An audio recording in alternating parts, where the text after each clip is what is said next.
I'm Amanda Welding, and this is my story. Volleyball, softball, track, and basketball were just a few of the many sports that I was active in before I started high school.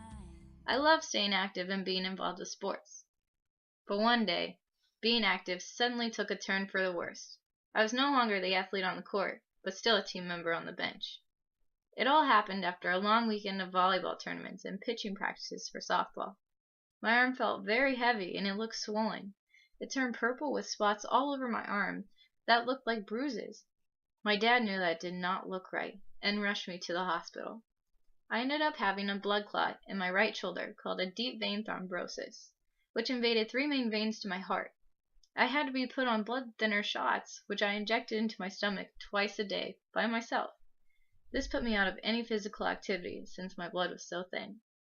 I ended up having to wear a sleeve on my right arm in order to keep the blood flow circulating through my arm. I remember being self-conscious about it because I hated how it looked, especially when I wore nice clothes. Even though I was self-conscious about my sleeve, I would still manage to be my crazy, silly self. I owe everything to my parents during this time in my life.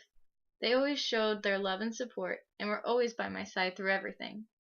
On September 11, 2010, about 6 months after this incident happened, I received the best birthday present I could ever ask for. I was blood clot free. I was able to do what I love and play sports again, but I did join a few more sports such as soccer, dance team, and last but not least, show choir.